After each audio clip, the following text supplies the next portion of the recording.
Salut à tous, c'est Motargeek pour URFPV. On se retrouve aujourd'hui pour jeter un œil à la première FC de chez Fetech, la Fetech KISS FC. Vous avez bien entendu, il y a inscrit KISS FC sur la boîte et comme ça avait été prévu, c'est un contrôleur de vol qui tourne sous le fameux firmware KISS.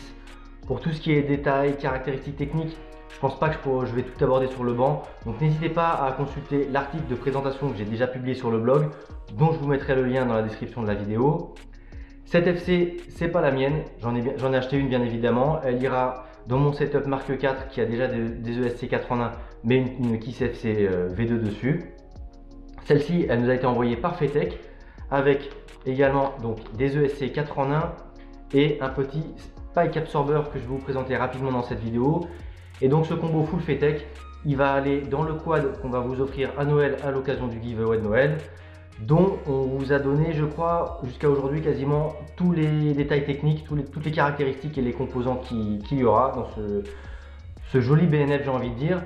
Mais il n'y en a aucun de vous qui nous a donné tous les détails sans faire d'erreur. Donc juste pour le fun, n'hésitez pas à nous mettre dans les commentaires ce que vous avez retenu de nos dernières vidéos au sujet du 5 pouces qu'on va vous offrir à Noël, avec bien évidemment d'autres surprises qu'on n'a pas abordées dans nos précédentes vidéos. Voilà, c'en est tout pour cette petite intro, je vous retrouve sur le banc.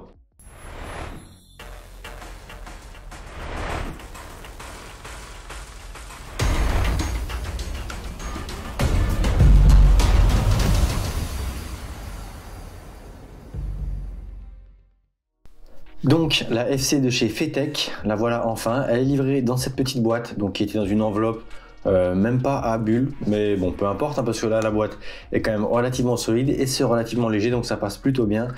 Sur la boîte, rien de particulier, et donc cette petite FC, elle va aller dans le giveaway de Noël, comme je vous le disais en introduction, accompagnée des ESC 4 en 1 35 ampères qu'on vous a déjà présenté, et du petit Spike Absorber dont je vous ai déjà parlé dans un article sur le blog, donc je ne vais pas m'attarder sur ce à quoi ça sert. On va juste regarder quand même un petit peu les dimensions.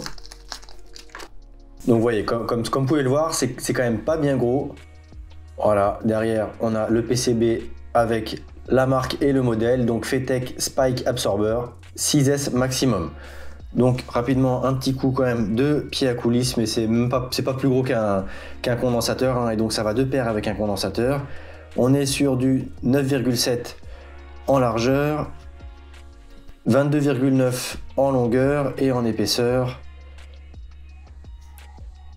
un peu moins de 4 mm. Donc c'est tout à fait raisonnable, et en termes de poids, hop,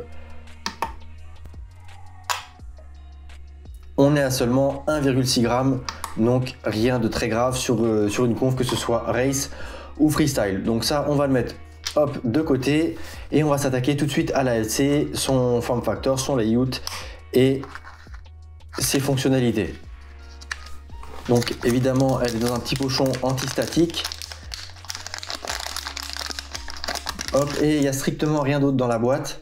De toute façon, le connecteur donc JST 8 pins qui va avec les ESC Fetech, il est fourni avec les ESC, sinon c'est du standard. Si besoin, je vous mettrai les références dans la description de la vidéo ou dans les commentaires ou sur le blog si vous cherchez des connecteurs qui puissent aller avec d'autres ESC, n'hésitez pas à nous le demander. Donc c'est dommage, contrairement aux ESC qui sont bleus, on a le contrôleur de vol qui est noir. Bon, en soi, moi personnellement, je m'attarde pas trop au look, mais je trouve ça dommage qu'ils aient pas réussi à uniformiser un petit peu les couleurs. Donc la FC, on est sur des trous de montage, donc au milieu en 20 par 20 ou à l'extrémité en 30 par 30. Et si on veut monter en 20 par 20 et économiser de la place, on peut voir qu'on a des petits trous ici et là, à chaque coin, qui permet de venir donc découper les coins 30 par 30. Donc une fois qu'on les a découpés, on ne peut plus monter la FC en 30 par 30, mais on se retrouve avec une vraie carte qui fait 30 par 30 seulement. On va mesurer, c'est ce qui est annoncé sur les specs. Donc si on n'a pas les coins, on est à un petit peu plus, 30,8 d'un côté et de l'autre. Voilà, là on est à 30, c'est ce qui est annoncé sur le papier, et après bah, c'est à peine plus grand, hein, avec les trous en 30 par 30, on est à 36,8 par... Voilà, c'est à peu près la même chose. Bref, c'est pas une EFC qui est très encombrante, hein, bien au contraire. On est sur une carte vraiment petite, même en épaisseur, hein, comme vous pouvez le voir. C'est pas bien gros. Donc puisqu'on l'a mesuré, on peut la peser tout de suite très rapidement avant que j'oublie.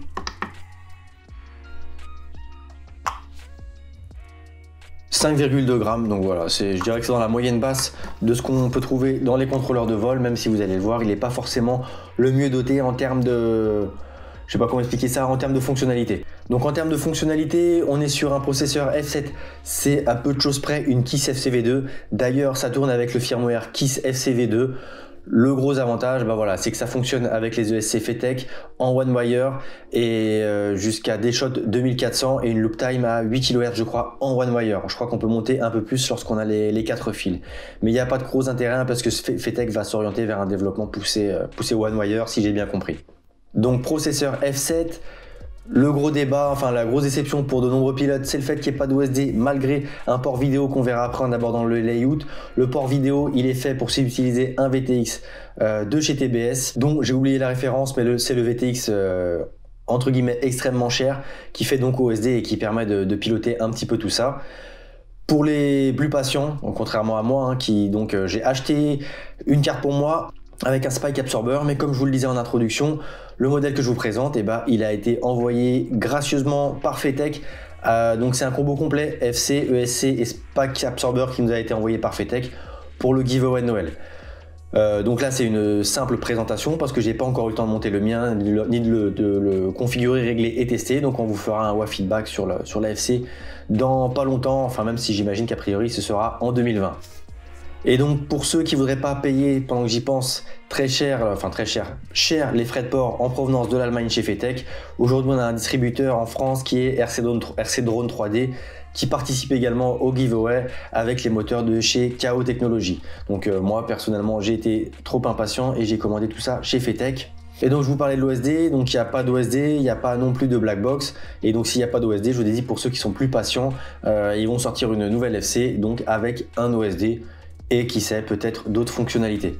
Donc pas d'OSD, pas de black box, voilà, il n'y a rien de particulier, c'est une FC un petit peu nue, tout comme l'est la KISS FCV2.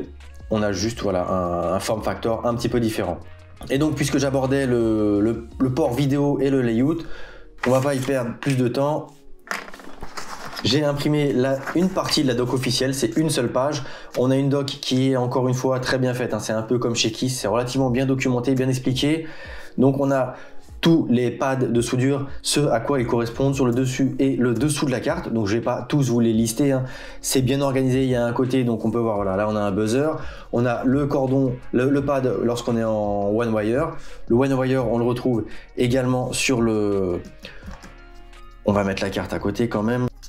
Hop, voilà. On le retrouve également sur le JST 8 pins si on ne veut pas faire de soudure. Donc on peut tout brancher, alimentation et tout ce qui va bien sur un seul connecteur et aucune soudure sur la carte. Au-delà des buzzers. Là où on vient brancher donc le VTX.